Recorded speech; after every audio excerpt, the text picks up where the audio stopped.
Welcome to Divya's paradise. ഇന്ന് നമ്മൾ outdoor video ആണ് കാണാൻ പോകുന്നത് കേട്ടോ. പാലക്കാട് ജില്ലയിലെ കല്ലേക്കുളങ്ങര എന്ന സ്ഥലത്ത് ഹേമാംബിക ക്ഷേത്രം ഉണ്ട്. അപ്പോൾ ആ ക്ഷേത്രത്തിന് ഒരു പ്രത്യേകതയുണ്ട്. അതെന്താണെന്ന് ഞാൻ വീഡിയോയിൽ പറയുന്നുണ്ട്. അവിടെ ചെന്നത് എന്തിനാന്ന് വെച്ചാൽ കല്ലേക്കുളങ്ങരയാണ് എൻ്റെ കസിൻ ബ്രദറും കുടുംബവും താമസിക്കുന്നത്, മണിയേട്ടനും കുടുംബവും. അപ്പോൾ മണിയേട്ടൻ ഈ ഹേമാംബിക ക്ഷേത്രത്തിലെ ജീവനക്കാരനാണ്. മണിയേട്ടൻ്റെ വൈഫ് ശാസ്താം പാട്ട് പഠിച്ചിട്ട് അതിൻ്റെ അരങ്ങേറ്റം ഉണ്ടായിരുന്നു. അപ്പോൾ അതിന് ക്ഷണിച്ചിരുന്നു. സിന്തോപ്പോൾ എന്നാണ് ഞാൻ വിളിക്കുന്നത്. അപ്പോൾ സിന്തോപ്പോൾ ശാസ്താം പാട്ട് പഠിച്ചിട്ട് അതിൻ്റെ അരങ്ങേറ്റം ആയിരുന്നു സിന്തോപ്പോളുടെ. അപ്പോൾ അതിന് ക്ഷണിച്ചു. അപ്പോൾ അച്ഛനും ഞാനും കൂടെയാണ് പോയത്. അപ്പോൾ അവിടെ ചെന്നപ്പോൾ നമ്മൾ ഹേമാംബിക ക്ഷേത്രത്തിലൊക്കെ തൊഴുതു. കാരണം ആ ക്ഷേത്രത്തിൻ്റെ അടുത്താണ് ഇവരുടെ വീട്. അപ്പോൾ അവിടുത്തെ ചില കാഴ്ചകളും പിന്നെ അരങ്ങേറ്റത്തിൻ്റെ ചില കാഴ്ചകളും ഒക്കെ ആയിട്ട് ഒരു കുഞ്ഞു വ്ളോഗ് എടുത്തിട്ടുണ്ട്. ഒരു ഗംഭീരം പ്രൊഫഷണൽ ട്രാവൽ വ്ളോഗൊന്നും അല്ല കേട്ടോ, അതൊന്നും പ്രതീക്ഷിക്കില്ലേ. നിങ്ങൾക്കറിയാമല്ലോ എൻ്റെ സ്റ്റാൻഡേർഡ് എത്രയുണ്ടെന്ന്. ആ സ്റ്റാൻഡേർഡ് വെച്ചിട്ടൊരു വീഡിയോ. അപ്പോൾ നമുക്ക് പോയാലോ കല്ലേക്കുളങ്ങരയിലേക്ക്. ഓക്കെ. ഈ വഴിത്താര ഇങ്ങനെ നീണ്ടു പോകുന്നത് എങ്ങോട്ടാണെന്നറിയാമോ? ഇത് പാലക്കാട് ചെറുപ്പശ്ശേരി റോഡാണ് കേട്ടോ. ഇത് 4 വരിപ്പാതയോ 8 വരിപ്പാതയോ ഒക്കെ ആക്കാനുള്ള പണി നടന്നുകൊണ്ടിരിക്കുക. എന്തായാലും നമ്മൾ പോകുന്നത് എങ്ങോട്ടാണെന്ന് ഇൻട്രോ കണ്ടപ്പോൾ നിങ്ങൾക്ക് മനസ്സിലായിട്ടുണ്ടാവും. കല്ലേക്കുളങ്ങരയ്ക്ക്. കല്ലേക്കുളങ്ങര എന്ന് പറഞ്ഞാൽ നിങ്ങൾക്ക് മനസ്സിലാവുന്ന രീതിയിൽ ഞാൻ പറയാം. കന്മദം എന്ന സിനിമയില്ലേ, ആ സിനിമയിൽ ആ പാറക്കെട്ടും ആ ഭാഗങ്ങളൊക്കെ കാണിക്കുന്നില്ലേ, അതൊക്കെ കല്ലേക്കുളങ്ങരയിലായിരുന്നു ഷൂട്ട്. അപ്പോൾ ലൊക്കേഷൻ മനസ്സിലായില്ലേ? ഓക്കെ. അപ്പം ഇനി നമുക്ക് കല്ലേക്കുളങ്ങര എത്തിയിട്ട് കാണാം.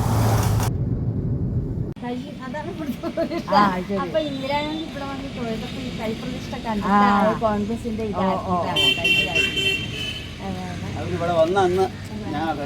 പ്രധാനമന്ത്രി. അപ്പോൾ കോൺഗ്രസിന്റെ നമ്മുടെ കൂടെ ഗീത ചേച്ചിയും രജനി ടീച്ചറും ഉണ്ട് കേട്ടോ. ഗീത ചേച്ചിയുടെ നൈബറാണ് രജനി ടീച്ചർ. അപ്പോൾ അവരുണ്ടായിരുന്നു കൂടെ.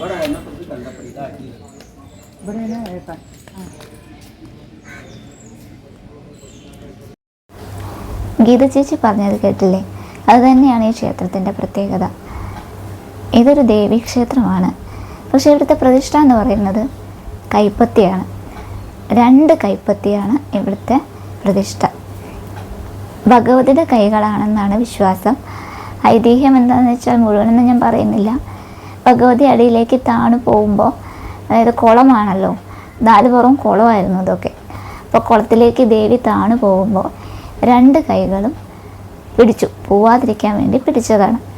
അപ്പോൾ ആ 2 കൈകളും അവിടെ ഉറച്ചു എന്നാണ് ഐതിഹ്യം. അപ്പോൾ ആ കൈകളാണ് ഇവിടുത്തെ പ്രതിഷ്ഠ. ചുറ്റോട് ചുറ്റും കുളമായിരുന്നു ഇവിടെ മൊത്തം. പിന്നെ അത് ക്ഷേത്രമായിട്ട് ഇങ്ങനെ വന്നു. അപ്പോൾ കൈപ്പത്തി, 2 കൈപ്പത്തികൾ പ്രതിഷ്ഠയായിട്ടുള്ള ക്ഷേത്രം കേരളത്തിൽ ഇതേ ഉള്ളൂ. കല്ലേക്കുളങ്ങര ഹേമാംബിക ക്ഷേത്രം. പിന്നെ എന്താണെന്ന് വെച്ചാൽ ഇന്ദിരാഗാന്ധി പ്രധാനമന്ത്രി ആയിരിക്കുന്ന സമയത്ത് ഈ ക്ഷേത്രത്തിൽ വരികയും സന്ദർശനം നടത്തുകയൊക്കെ ചെയ്തപ്പോൾ ഈ പ്രതിഷ്ഠ കണ്ടിട്ട് അതിൽ നിന്നും പ്രചോദനം ഉൾക്കൊണ്ടിട്ടാണെന്ന് തോന്നുന്നു. അതെ, അതിനുശേഷം തന്നെയാണ് അവർ കോൺഗ്രസ്സിന് കൈപ്പത്തി അടയാളം കൊടുത്തത്. ഇവിടെ വന്ന് സന്ദർശനം നടത്തിയതിന് ശേഷമാണെന്നൊക്കെയാണ് പറഞ്ഞു കേൾക്കുന്നത്. അപ്പം അങ്ങനെയും ഒരു സ്പെഷ്യാലിറ്റി ഉണ്ട് ഈ ക്ഷേത്രത്തിന്. 5 കുളങ്ങളുടെ നടുക്ക്, കുളത്തിൻ്റെ നടുക്കിൽ കൈ പൊന്തി എന്നാണ് പ്രത്യക്ഷപ്പെട്ടു. 2 കൈ പ്രത്യക്ഷപ്പെട്ടു എന്നാണ് സങ്കല്പം. അങ്ങനെ അത് ഭഗവതിയുടെ കൈയായിട്ട് സങ്കല്പിച്ചു. അതിനെ അങ്ങനെ പ്രതിഷ്ഠിച്ചു. ആ നടുക്കിൽ അങ്ങനെ ശ്രീകോവിൽ വെള്ളത്തിലായിരുന്നു മുമ്പുണ്ടായിരുന്നത്. ഇപ്പോൾ ഇതിൻ്റെ ചുറ്റും കുളങ്ങളാണ്, 4 ഭാഗവും കുളങ്ങളാണ്. അതാണ് ഈ കൈപ്പത്തി പ്രതിഷ്ഠ വരാൻ കാരണം. ഭഗവതിയുടെ കൈയാണ് ഇവിടെ പ്രതിഷ്ഠ, അതാണ് സങ്കല്പം. അത് കേരളത്തിൽ വേറെ എവിടെ ഇല്ല അല്ലേ? ഇല്ല, കൈപ്പത്തി. പിന്നെ 4 മൂകാംബിക ക്ഷേത്രങ്ങൾ പറയൽ, ഒന്ന് ഇത്, പിന്നെ ഒന്ന് കന്യാകുമാരി, അത്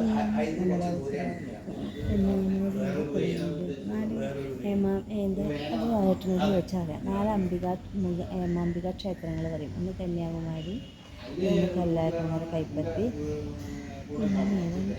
ഹേമാംബികയും മൂകാംബികയും പിന്നെ കന്യാകുമാരിയിലെ ഭഗവതി ക്ഷേത്രമുണ്ട്. 3 പിന്നെ ഒന്നും കൂടി ഉണ്ട്. അങ്ങനെ പറയാം.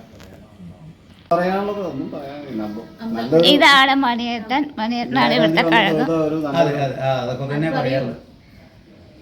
ഇത് മണിയേട്ടൻ. മണിയേട്ടൻ്റെ പേര് ഗോവിന്ദൻകുട്ടി എന്നാണ്. ഇദ്ദേഹമാണ് ഇവിടെ കഴകം ചെയ്യുന്നത്. നീ പറഞ്ഞു പ്രധാന കഴകം. അതെ. ഇനി ആ ഇന്ദിരാഗാന്ധിയുടെ കാര്യം പറഞ്ഞോളൂ. ഇനിയെന്താ, ഇന്ദിരാഗാന്ധി ഇവിടെ വന്ന് തൊഴുതിട്ടുള്ളതാണ്. അതിനുശേഷമാണ് നാഷണൽ കോൺഗ്രസിന്റെ ചിഹ്നം കൈപ്പറ്റിയാക്കി മാറ്റി. സംഘടനാ കോൺഗ്രസ് ഭിന്നിച്ചിട്ട് ഇന്ദിരാഗാന്ധി പ്രത്യേക കോൺഗ്രസ് ആയി ഉണ്ടാക്കിയപ്പോൾ അതിലേക്കുള്ള എംബ്ലം ഇവിടെ വന്നപ്പോൾ ഇത് കണ്ടപ്പോഴാണ് കൈപ്പത്തി ചിഹ്നം ആക്കിയത്. ചന്ദനം, കുങ്കുമം,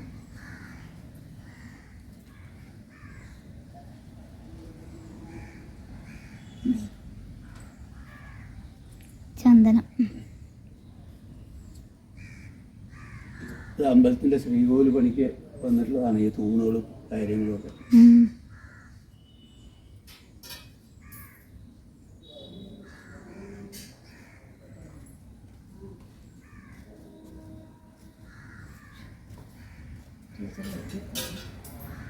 ഗീത ചേച്ചി പറഞ്ഞ ഐതിഹ്യം ഞാൻ പറഞ്ഞ ഐതിഹ്യം രണ്ടും രണ്ടാണ്. നിങ്ങൾക്ക് കൺഫ്യൂഷൻ വരണ്ട. എനിക്ക് അച്ഛൻ പറഞ്ഞു തന്നതാണ് ഞാൻ ഇവിടെ പറഞ്ഞത്. ഗീത ചേച്ചി കേട്ടതാണ് ഗീത ചേച്ചി പറഞ്ഞത്. അപ്പോൾ ഇതിൽ ഏതാണ് യഥാർത്ഥത്തിലുള്ളതെന്ന് ഭഗവതിക്ക് മാത്രമേ അറിയൂ. ഇത് ക്ഷേത്രത്തിൻ്റെ പുറത്തുള്ള കുളമാണ് കേട്ടോ. ക്ഷേത്രത്തിനകത്തും പോയാൽ അകത്തുകൂടി ഒരു കുളത്തിലേക്ക് പോകാൻ പറ്റും. അവിടെ മീനൂട്ട് ഒക്കെ ചെയ്യാം. മീനുകൾക്ക് അരിയോ ചോറോ ഒക്കെ ഇങ്ങനെ ഇട്ട് കൊടുക്കാൻ സാധിക്കും. അത് അകത്താണ്.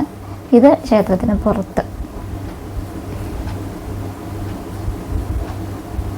ഇതാണ് കല്ലേക്കുളങ്ങര ഹേമാംബിക ക്ഷേത്രത്തിൻ്റെ ഒരു ലൊക്കേഷൻ എന്ന് പറയുന്നത്. ഇനി ഇതിൻ്റെ നേരെ ഓപ്പോസിറ്റ് സൈഡിൽ മഹാദേവൻ്റെ, അതായത് ശിവൻ്റെ ക്ഷേത്രമുണ്ട്.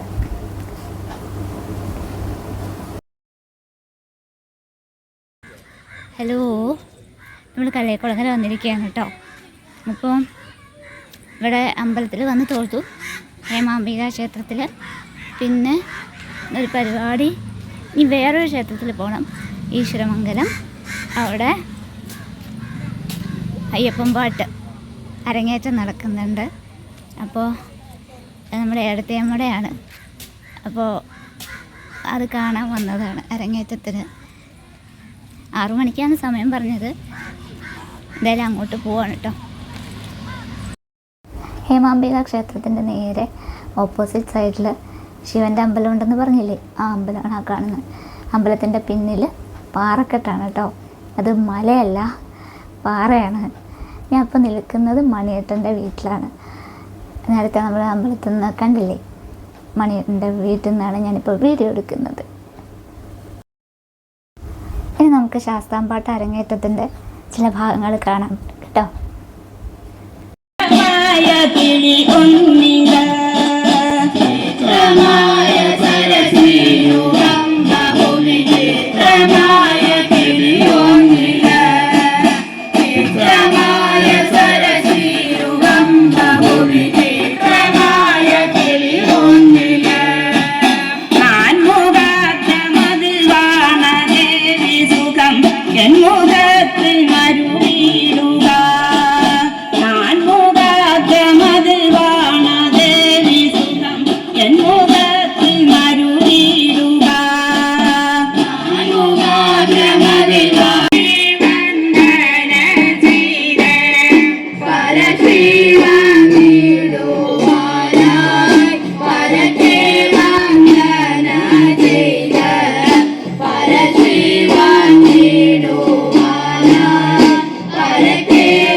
നടുവിലിരുന്ന് പാടുന്നതാണ് എൻ്റെ അടുത്തേമ്മ കേട്ടോ.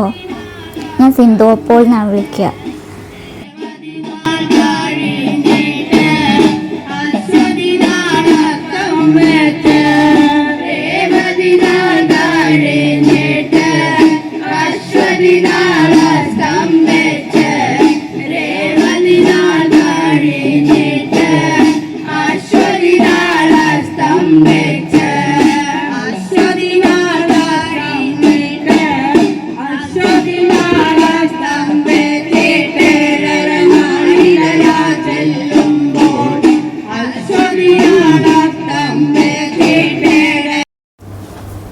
അങ്ങനെ അരങ്ങേറ്റമൊക്കെ കഴിഞ്ഞു നമ്മൾ തിരിച്ച് വീട്ടിലേക്ക് പോവാണ്. അരങ്ങേറ്റമൊക്കെ അതിഗംഭീരമായി, പറയാതിരിക്കാൻ വയ്യ. വനിതകളുടെ ശാസ്താംപാട്ട് അതാണ് ഒരു സ്പെഷ്യാലിറ്റി. ഇതുവരെ നമ്മൾ വനിതകളുടെ ശാസ്താംപാട്ട് ഞാൻ എവിടെ റേഡിയോയിൽ പോലും അങ്ങനെ കേട്ടിട്ടില്ല കേട്ടോ. അപ്പോൾ ഇതെന്തായാലും നല്ല രസമുണ്ട്. നല്ല എനർജിയോട് കൂടിയിട്ട് അവരത് പാടി അവതരിപ്പിച്ചു. അപ്പോൾ ഇനി അവർക്ക് ഒരുപാട് പ്രോഗ്രാമുകളൊക്കെ കിട്ടട്ടെ എന്ന് ആശംസിക്കുകയാണ്. അപ്പോൾ നമ്മൾ അവിടുന്ന് സിന്ധുവപ്പിളയൊക്കെ കണ്ട് പറഞ്ഞു. പിന്നെ അവരുടെ വീട്ടിൽ നിന്ന് ഭക്ഷണമൊക്കെ കഴിച്ചു. നമ്മൾ തിരിച്ച് നമ്മുടെ വീട്ടിലേക്ക് പോവാണ്. അപ്പോൾ ഇന്നത്തെ വീഡിയോ ഇത്രയേ ഉള്ളൂ.